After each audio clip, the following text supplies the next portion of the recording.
अल्लाह फरमाता है कि अपने माँ बाप से उफ तक ना कहो, उनको झिड़को भी नहीं।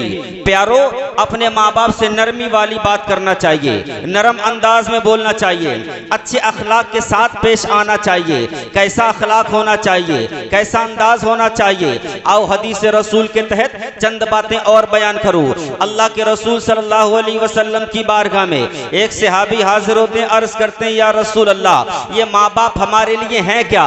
तब अल्लाह के रसूल फरमाते हैं, हुमा जन्नतों का व हुमा नारों का।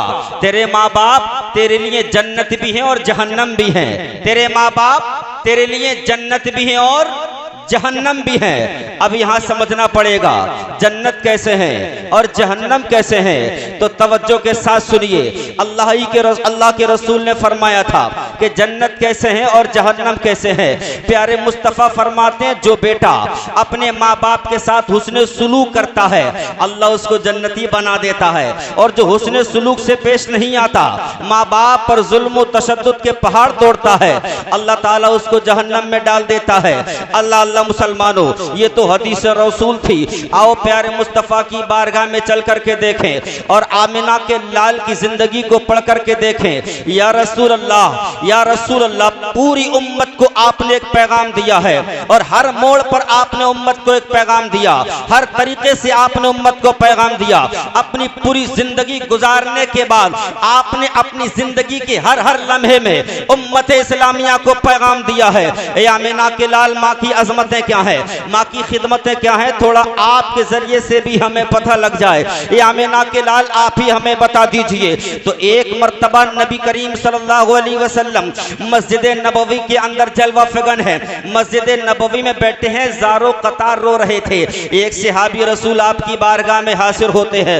हाजिर होने के बाद अर्ज करते हैं, या रसूल अल्लाह अली का सलातो व सलाम, आखिर आपके रोने की वजह क्या है, आखिर आप रो क्यों रहे हैं? वो मदीने का ताजदार, वो गरीबों का गम गुसार, जिनकी अजमतें लाजवाब हैं, जिनकी रिफतें लाजवाब हैं, जिनकी बुलंदियां लाजवाब हैं। प्यारे मुस्तफ़ा की अगर अजमतें समझना चाहोगे तो 1 मिनट के अंदर समझ लीजिए प्यारे मुस्तफ़ा की अजमतें क्या है। वो रबी कायनात जिनको रब्बे काबा ने सरदार अंबिया बनाया, वो रसूल कायनात सल्लल्लाहु अलैहि वसल्लम जिनको रब्बे काबा ने इमामुल अंबिया बनाया, अगर उनकी अजमतें समझना चाहते हो तो थोड़ा मोहब्बत से बोल के बताइए सुभान अल्लाह। सुभान अल्लाह। पीछे वाले बोल सकते हैं सुभान अल्लाह। भाई मेरी आवाज और साफ करो थोड़ी, इसका कुछ भी कम करो, आवाज साफ करो बिल्कुल। पीछे वाले बोलेंगे सुभान अल्लाह, इधर वाले सुभान अल्लाह बोलेंगे, ये वाले लोग सब बेदार हैं बिल्कुल। कौन? मुस्तफा जाने रहमत, वो आमिना के लाल, बहुत अच्छी आवाज, वो प्यारे मुस्तफ़ा सल्लल्लाहु अलैहि वसल्लम जिनकी अजमतें लाजवाब हैं। अब अगर आप समझना चाहते हैं तो समझिए, मैं निजामुद्दीन हूँ, मौलाना बहुत बाद में बना हूँ। अल्लाह रब्बुल इज्जत पहले किसी चीज का वजूद बख्शता है, पहले किसी चीज का वजूद बनाता है, फिर कहीं जाकर के उसकी सिफतें बनती हैं। मिसाल के तौर पर ये हजरत बैठे, क्या नाम है आपका?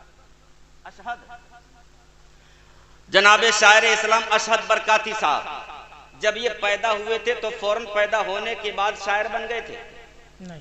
अरे बोलो ना, पैदा होते ही शायर बने थे? आप कहोगे नहीं मौलाना साहब, पैदा होती तो ये इनके माँ बाप ने इनका नाम अशहद रखा था, मदरसे में गए, पढ़े लिखे, अल्लाह ने आवाज से नवाजा, शायर इस्लाम बन गए, पैकरे तरन्नुम बन गए। मेरे भाई यहाँ बैठे जनाबे मुजीबुर रहमान साहब, ये हाफिज कुरान है या आलिम दीन है? पैदा होती तो हाफिज कुरान आलिम दीन नहीं बने? पैदा होने के बाद मदरसे में गए, पढ़े लिखे, पढ़ लिखने के बाद में तब कहीं जाकर के हाफिज कुरान बने। यहाँ पढ़े लिखे लोग हैं, अगर समझते हैं तो समझें, पहले मौसूफ होता है, सिफत बाद में होती है। पहले मौसूफ होता है, सिफत बाद में होती है। पहले कोई चीज बनती है, उसकी खासियतें बाद में होती हैं।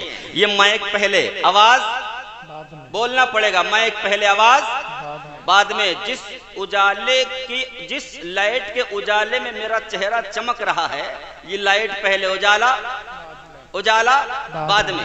जिस कुर्सी पर मैं बैठा हूं ये स्टील कपड़ा पहले, कुर्सी बाद में, कुर्सी बाद में। और अगर समझना चाहते हो मिर्जापुर के जिंदा दिल मुसलमानों तो समझने की कोशिशें करें।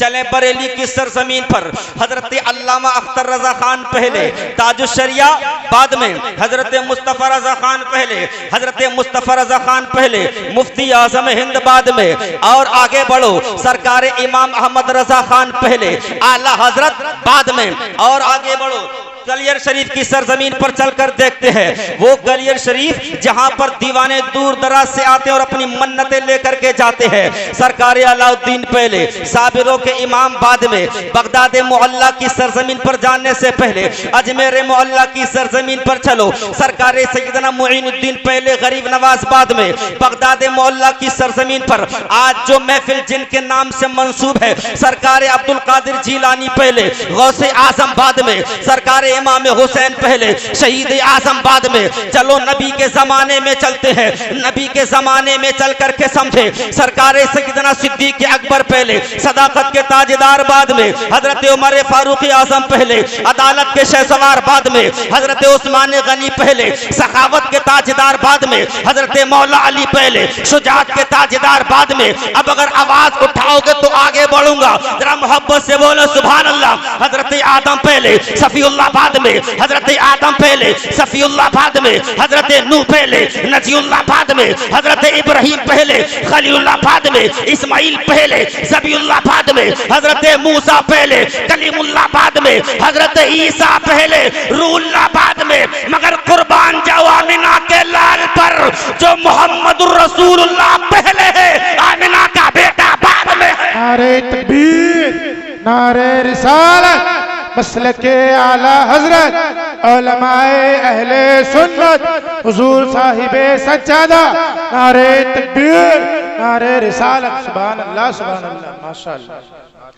और उसी नबी से समझे या रसूल अल्लाह हमें माँ बाप का अदब नहीं आता, थोड़ा अदब बता दीजिए। तब अल्लाह के रसूल मस्जिद नबवी में रो रहे थे। एक सहाबी रसूल हाजिर खिदमत हुए, या रसूल अल्लाह आपके रोने की वजह क्या है? तब आमिना के लाल ने फरमाया था सहाबी ना पूछो कि मेरे रोने की वजह क्या है। सहाबी ने अर्ज किया या रसूल अल्लाह बताइए तो सही, आखिर आज आपकी आंखों में आंसू कैसे हैं? तब आमिना के लाल फरमाते सहाबी सुनिए, मुझे अपनी माँ के कलिमात याद आते हैं, मुझे अपनी माँ की बातें याद आती है। कहा सहाबी ने कहा या रसूल कौन सी बातें याद आती है? आमिना के लाल फरमाते हैं, आमिना के लाल फरमाते हैं जब मैं 4 बरस का था मैं अपनी वालिदा के साथ मदीना तैयबा गया था। उस वक्त मदीना मदीना नहीं था बल्कि मदीना का नाम यसरिब था। यसरिब का माना आता है बीमारियों का मकान, बीमारियों की जगह। हजरत मेरे प्यारे मुस्तफ़ा सल्लल्लाहु अलैहि वसल्लम का कदम मुबारक जब मदीना में पड़ा था तब कहीं जाकर के यसरिब मदीना बना था।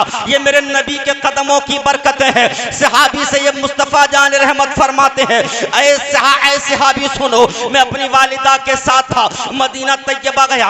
मदीना से वापसी के वक्त में मकाम अव्वा में मेरी वालिदा अचानक से बीमार हो जाती है। मेरी वालिदा का मकाम ऊंचा था, मेरी वालिदा की अजमतें ऊंची थी, इसलिए काफिले के सरदार ने हमको ठहरा दिया। काफिले का सरदार रुक जाता है। मेरी वालिदा 3 दिन तक बीमार रही।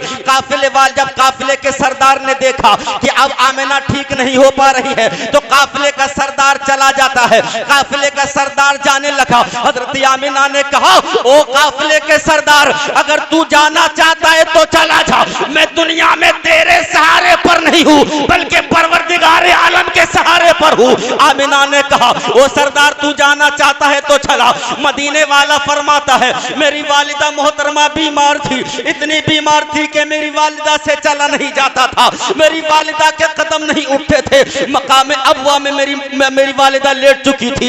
हजरत उम्मे ऐमन बांदी अब मेरे साथ में थी। मेरी वालिदा जब जमीन पर लेटी मैं अपनी वालिदा को देख रहा था मगर मुझसे देखा नहीं जा रहा था। मैंने अपनी वालिदा के सरे नाज को अपने जानू पर रख लिया, अपनी वालिदा वालिदा के सर को दबाने लगा, कभी अपनी माँ के हाथों को दबा था, कभी पैरों को दबा था। जन्नत की हूरों ने मुझसे कहा था, ओ अल्लाह के रसूल, आप ये परेशानी क्यों उठाते हैं, आप ये तकलीफ क्यों उठाते हैं? अरे ये मोहलत हमें दे दीजिए, हम आपकी माँ की खिदमत कर लेंगे, हम आपकी माँ के हाथ पैर दबा देंगे। तब आमिना के लाल ने कहा था, ओ जन्नत की हूरें कान खोल करके सुन लो, ये आमिना मेरी माँ है, मेरी माँ। और माँ का हक अगर बेटा अदा करे तब अदा होता है। नौकरों की खिदमत करने से माँ का हक अदा नहीं होता, नौकरों चाकर के खिदमत करने से माँ का हक अदा नहीं होता है। आमिना के लाल ने पैगाम दिया था, ओ लोगों, जब भी तुम्हारी माँ को या तुम्हारे बाप को तुम्हारी जरूरत पड़ा करे तो तुम खुद से अपने माँ बाप की खिदमतें किया करो,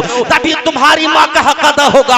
अगर तुम ये चाहो कि नौकरों से खिदमतें करा ले, डॉक्टरों से खिदमतें करा ले, नर्सों से खिदमतें करा ले, तो तुम्हारे माँ बाप का हक अदा नहीं होगा। हक तभी अदा हो सकता है जब तुम अपने हाथों से माँ बाप की खिदमतें करोगे। आमिना के लाल फरमाते हैं, सहाबी, मेरी माँ मेरे जानू, मेरी माँ का सर मेरे जानू पर रखा हुआ था। अचानक से मेरी माँ की तकलीफ मुझसे देखी नहीं गई, मेरी आंखों से आंसू के कतरे टपकने लगे। जब मेरी आंखों से आंसू के कतरे टपके तो मेरी माँ के चेहरे पर गिर पड़े। जब मेरी आंखों के आंसू मेरी माँ के चेहरे पर गिरे, मेरी माँ ने आंखें खोल ली और आंखें खोलने के बाद मेरे चेहरे को देखा और देखने के बाद इरशाद फरमाती है, बेटा तेरे रोने की वजह क्या है? ऐ बेटा तू क्यों रो रहा है? आमिना के लाल फरमाते हैं, मैंने कहा, ओ मेरी माँ, मैं न रो तो कौन रोएगा? ओ मेरी वालिदा, ओ मेरी माँ, तेरी तकलीफ को देखा नहीं जाता है। अल्लाह अल्लाह मुसलमान हो। हजरत आमिना ने अपने हाथों को बढ़ाया, प्यारे मुस्तफा की आंखों से आंसुओं को पोंछा और आंसुओं को पोंछने के बाद इरशाद फरमाया, ओ बेटा तू दुनिया में रोने के लिए नहीं आया है, ओ बेटा तू दुनिया में आंसू बहाने के लिए नहीं आया है, ओ बेटा तू दुनिया में अपने आप को रुलाने नहीं आया है, बल्कि ओ मेरे शहजादे, अल्लाह तेरा सहारा है और तू उम्मत का सहारा है। तभी तो बरेली के इमाम ने कहा था, गमज़दों को रज़ा मुझे दीजिए कि है बेकसों का सहारा हमारा। नारे तकबीर, नारे रिसालत, मसलके आला हजरत उलमाए अहले सुन्नत मुफ्ती निजामुद्दीन साहब किबला। नारे तकबीर, नारे रिसालत।